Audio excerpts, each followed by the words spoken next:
What is up, guys? Justin Greenwald here. Welcome to 65 Drums. This is the place to keep on top of all things e-drum related, so consider subscribing if you haven't yet. Today's not about e-drums at all. Today's about playing on stage live, facing fear, anxiety, nervousness when you go and play live. There are guys out there that claim they never feel nervous when they play live. And maybe they're telling the truth. But a lot of times those guys have been playing since they were 7, and they play twice a week and they've been doing it for years. You know, they got over this whole nervousness thing a long time ago. But if you put all of your time, all of your efforts, and you wrap up yourself in drumming, and then you go do a concert and you guys kind of suck that first night, that can be a big blow to your ego because you're wrapping yourself in this idea of, I am a drummer. And then you suck and you're like, wow, I may be a drummer, but I'm a pretty bad drummer. These are all mental games you're playing with yourself. And a mental game is sometimes harder than like a physical type of thing. And whatever you do mentally affects your body as well. So if you are nervous and you're going out on stage for maybe the first or the 5th time, what happens is your arms start to lock up. You aren't smooth. You aren't playing dynamically. You start losing sticks like crazy. I think we've all done this. If you played live quite a bit, you've dropped sticks before because you were nervous, or you missed like a staccato element that you were supposed to roll into during the chorus or whatever it was. You've messed up something because you were nervous before, and we're self-sabotaging ourselves. So let's say you are starting to feel a little bit anxious about a gig that's coming up like 5 days or a week away, and you're starting to get a little bit of anxiety about the whole event. The first thing you need to ask yourself is, have I practiced enough? And there's good practice and bad practice, by the way. You can sort of sleepwalk your way through any band practice. You can go through it without trying. You gotta actually try hard to practice well with your band. I know it can be easy to zone out during a practice because it's usually the guitar player and the singer are working out chord progression issues, and you're sitting back here waiting for things to start up again. It's easy to zone out. But be there, be present, not on Instagram and Facebook, even though I do that. Be present and really put in 100% effort into this thing. Now remember, your brain has like the unconscious part of your brain, and then you have the analytical part of your brain. The analytical part of your brain can tell your body to do certain things, but it's a lot better if you've just drilled it into your bones so much that you almost play the thing without thinking at all. It's muscle memory. This can be really helpful because if you know your material cold, you get on stage, if you have like a blackout where you like freeze, you don't know what you're supposed to play, but you've been practicing that first song so much, the guitar player hits that first chord, and without even thinking about it, you roll in and you go into the song. Even if you're like frozen, you've drilled it into yourself so much you can get through the entire set and do it flawlessly if you practice enough. If you're feeling anxious, the first thing you need to ask yourself is, do I actually know the material? And if you do know the material, if you really have it down cold, the second thing to realize is this is normal. You're gonna feel anxious, especially like the first dozen times you play live. Sometimes when you're in a new environment, you can get anxious. Like I remember the first time I played outside at like a street fair thing. It was really fun, but you can feel a little nervous going out there for the first time. The box truck I was playing in was really cool because they literally cut out the side of the truck. It folded out, all these speakers flipped out, all these subwoofers showed up, and then there was a drum set permanently mounted inside of the truck.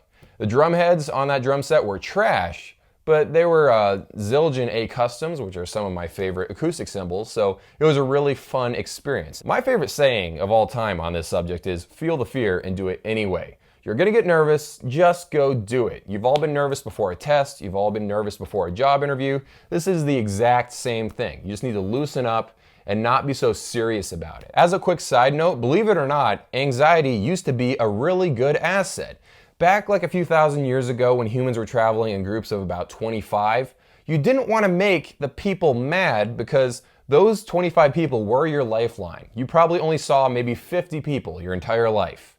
And if you made them mad and they kicked you out of the tribe, then you would probably get eaten or you'd starve to death or something like that. Even something like 500 years ago, back in the Middle Ages, you only lived in a group of about 75 people. Just social anxiety used to be a really important asset. Now it's kind of worthless. So just keep that in the back of your mind. It's almost like a relic in your brain of something that used to be useful 1,000 years ago but isn't anymore. The third thing I try to do if I'm starting to feel anxious before going up on stage is I focus on something small. If I stop focusing on, Justin, you better not mess up. Justin, you better say this just right. Justin, don't mess up this great opportunity. If I stop focusing on that stuff and I just focus on something small like the drum set, or the drumsticks in my hand, or thinking about a book I want to read, or thinking about my dog, or thinking about a movie I want to watch, I literally avert my attention from what is causing me anxiety. Because remember, I've already got the material down cold, I've already practiced it, I don't need to keep obsessing over the first song because I already know the material. It's counterproductive just to think about it, and it just makes you more anxious. So think about something else. The fourth thing you can do is literally hum or sing along to your favorite song. It sounds super corny, super cheesy, but it works. Believe it or not, NBA players actually do this. Before like a big game, there's a lot of pressure.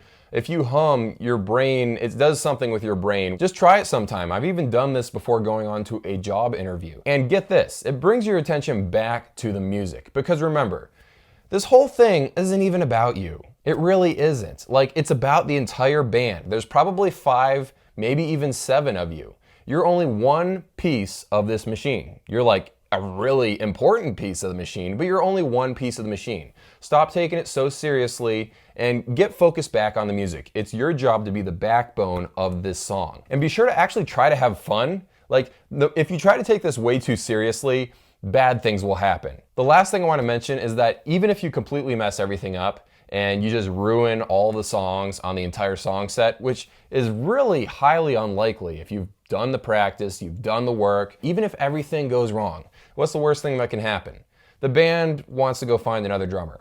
You know, big deal. There are 1,000 bands out there, and a band usually doesn't last more than like a year or two, so it's gonna fall apart anyway. I'm just bringing this back to basics, guys. The chance of that band staying together for more than a year or two is very slim.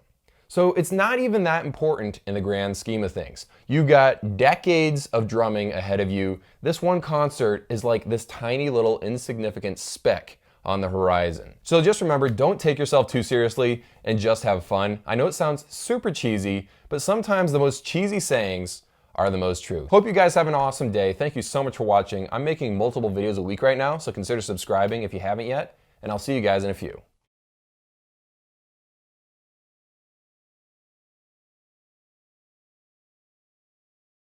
Let me give you a little bit of background info on me quick. I have actually been really nervous my entire life about a lot of things. It's not like medical or anything. I just above average nervousness. That's what I've dealt with my entire life. And it's interesting the things I've put myself through even though I'm nervous a lot. Like, I've been a theater MC at a musical theater, so I'd introduce the shows, I'd be the guy at intermission giving away stuff. So I did that and I had a lot of fun. I feel like that was some of the most nerve-wracking stuff I've ever done in my life. And I realized something about singers and like guitar players.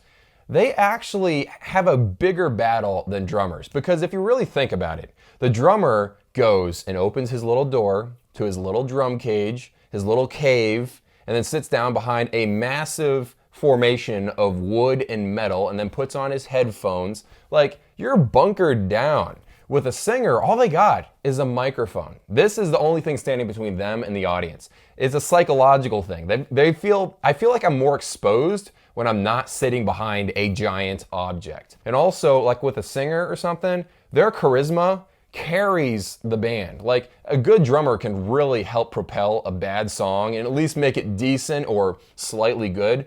But if your singer kind of sucks and they don't have any charisma, even if they have a great voice, that could ruin the entire song. So a lot is riding on them, and they're completely exposed, and they're the front of the band. Everyone's always looking at the singer. If they make a mistake, it's a bigger deal than sometimes when a drummer makes a mistake. So just remember that. Drummers actually have it easy in the grand scheme of things.